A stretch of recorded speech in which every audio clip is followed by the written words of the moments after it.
jumpa lagi dengan saya lewat channel Klava Sukacita. Pada kesempatan ini bersama kita akan belajar daripada firman Tuhan. Sebelumnya mari berdoa. Maha besar Engkau Allah yang bertahta dalam kerajaan sorga, puji dan syukur kami kembalikan kepadamu, Allah yang menjaga, memelihara dan melindungi kehidupan kami dari waktu ke waktu. Terima kasih untuk kesempatan yang baik ini lewat channel Klava Sukacita. Kami akan belajar daripada kebenaran firman Tuhan.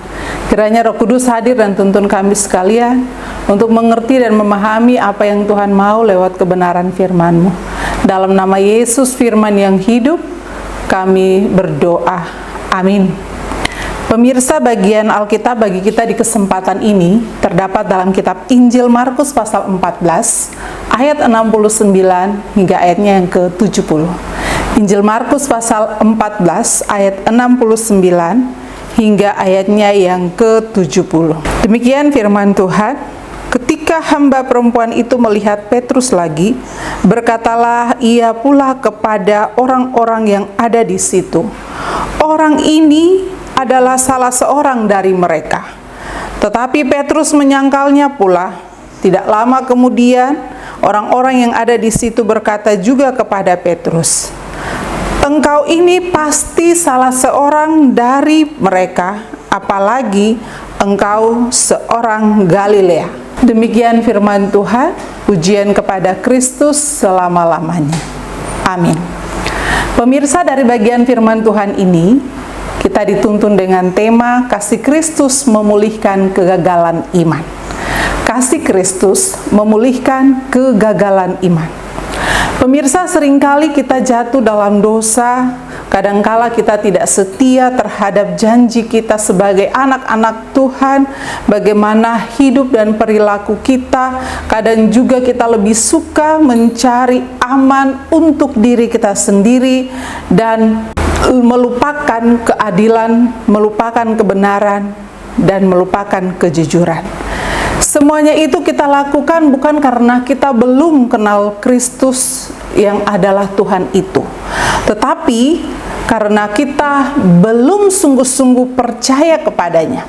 Nah, pemirsa yang diberkati Tuhan, kisah Petrus dalam konteks bacaan kita saat ini, di tengah-tengah situasi yang menegangkan karena gurunya Yesus kala itu ditangkap lalu dibawa ke hadapan pengadilan para imam.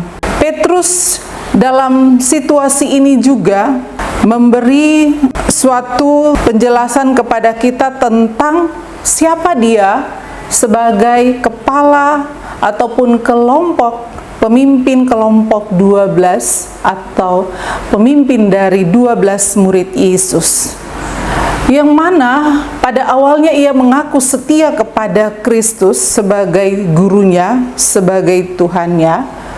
Ia berjanji bahwa ia akan setia sampai mati. Tetapi saat Yesus dibawa kepada pengadilan imam besar, justru ia tidak menunjukkan kepeduliannya, kesetiaannya kepada Yesus. Disaksikan bahwa ia justru memantau dari jauh sampai di mana hamba perempuan imam besar menyatakan kepadanya bahwa ia adalah bagian dari Yesus, bagian dari murid Yesus. Pertama, ketika hal ini dipertanyakan pada ayat-ayat sebelumnya, ia menyangkal. Lalu hamba perempuan itu melihat lagi keberadaan Petrus lalu mempertanyakan itu kepada orang banyak di sekitarnya. Petrus kembali lagi menyangkal untuk kedua kali.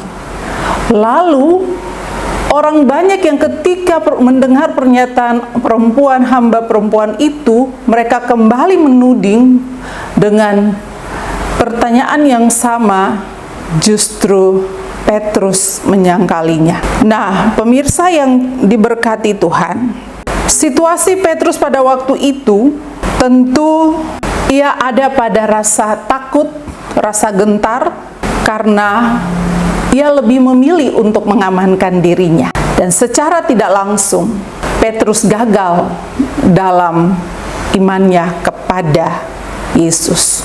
Pemirsa yang diberkati Tuhan, seringkali kita juga sebagai orang percaya yang hidup di zaman ini diperhadapkan dengan tekanan-tekanan atau situasi-situasi yang rumit, lalu membuat kita sulit mempercayai atau ragu akan kuasa Tuhan. Terkadang pula karena hal-hal tertentu kita juga tidak setia kepada Tuhan. Tekanan ekonomi, tekanan sosial, tekanan pekerjaan, dan banyak hal lainnya yang seringkali membuat kita kadang tidak setia kepada Tuhan. Kadang kita mengingkari janji kita sebagai pengikut Tuhan di tengah-tengah dunia ini. Oleh sebab itu, perlu kita pahami bahwa terkadang penyesalan itu datangnya dari belakang. Oleh sebab itu, sebelum hal-hal yang disesali terjadi, maka perlu kita untuk mewaspadai diri kita, mengoreksi diri kita, mengevaluasi perjalanan hidup kita, supaya kita tidak ditemui gagal dalam iman percaya kita.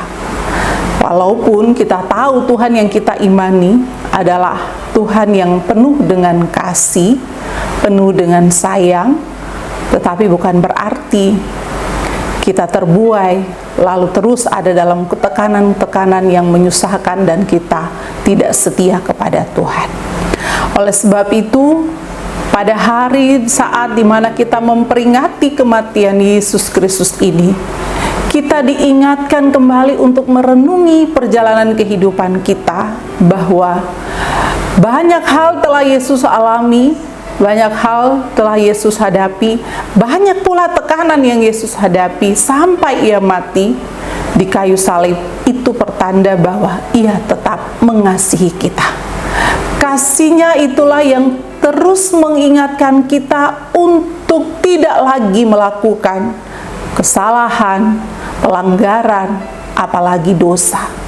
Kasih Tuhan itulah yang terus mengingatkan kita untuk belajar bagaimana mempertahankan iman kita, bagaimana menjaga komitmen kita sebagai anak-anak Tuhan di tengah-tengah dunia ini. Kiranya Roh Kudus menolong kita dengan firman-Nya dan dapat mewujudkan firman Tuhan di sepanjang perjalanan hidup kita.